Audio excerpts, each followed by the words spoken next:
Well, the abuse started when I was about 3 years old, and a lot of it I don't remember, but relatives have shared what had happened with me, and then memories came back later on. So what happened to me was I had nightmares over and over again, starting as a little person and all the way to my early 30s. Wow.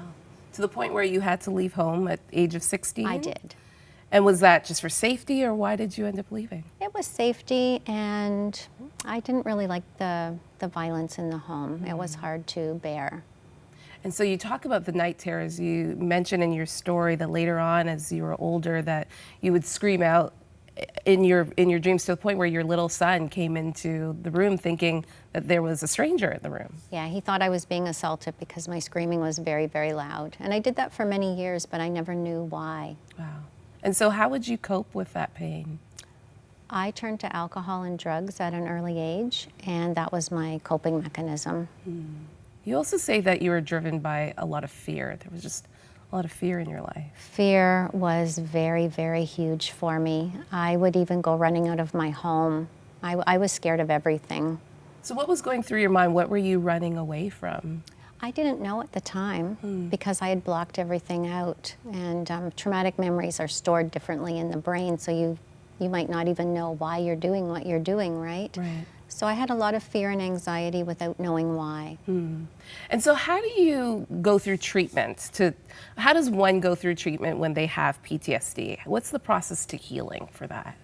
Well, there's a number of different things you can do. I believe the biggest thing is cognitive therapy, is being aware of your triggers, writing them down. And so you can take a step back and say, wait a minute, what's happening? I need to do something different in order to move over it. And that means being aware. You have to be aware Of what's going on in your life. Yes. Sheri, you have this great workbook, Post-Traumatic Stress Disorder Workbook, Practical Help and Information for PTSD.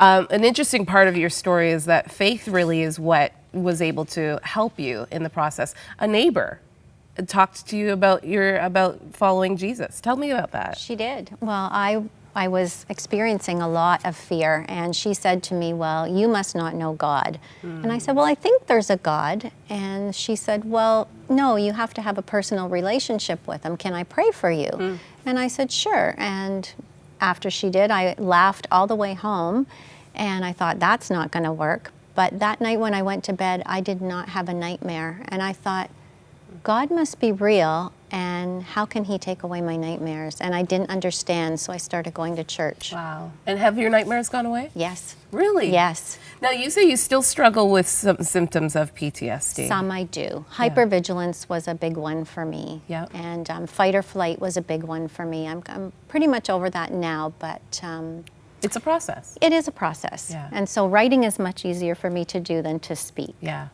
I found it interesting in your book because it really is, I think anybody can pick up this book who's struggling through PTSD and work through it. Yes. But I think it's interesting that you talk about the spiritual symptoms of PTSD, and one is blaming God. Yes. Talk about that, because I think that's so important. I think all of us go through that where we blame God at certain points in our lives. But speak about the spiritual symptom of PTSD and how blaming God can be a part of that.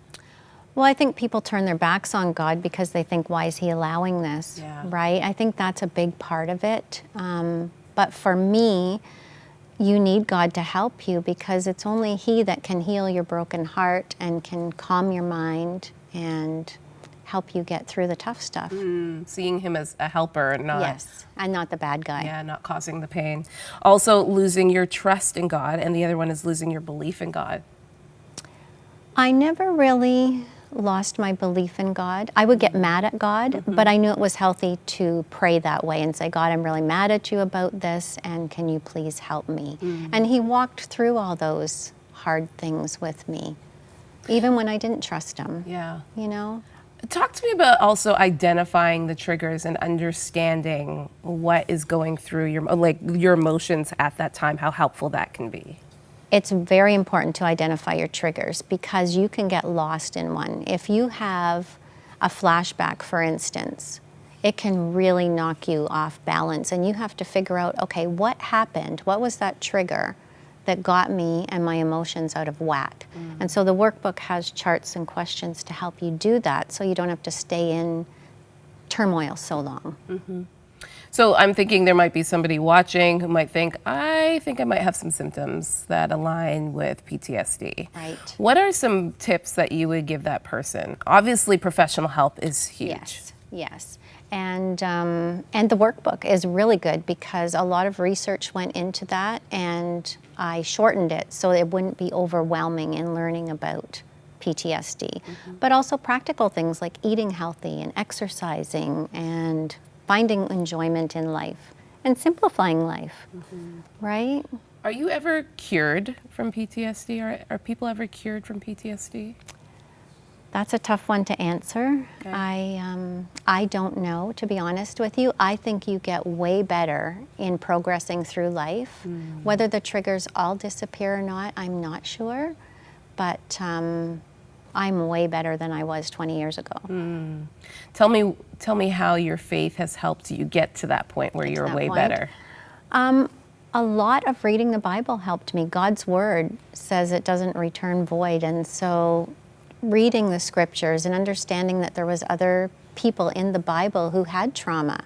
So doing Bible studies on certain people helped me push through what I had to work through. Okay.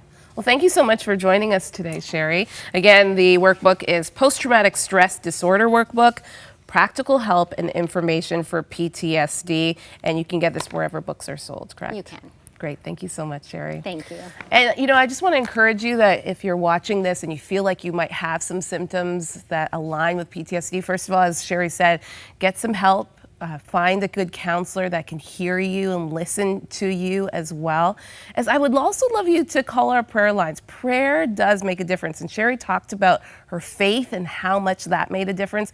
Our prayer partners are not licensed counselors. They cannot give you advice in that sort of way, but they can pray with you, encourage you, and remind you that God hears you, He loves you, and He understands the pain you're going through, and He's not going to abandon you.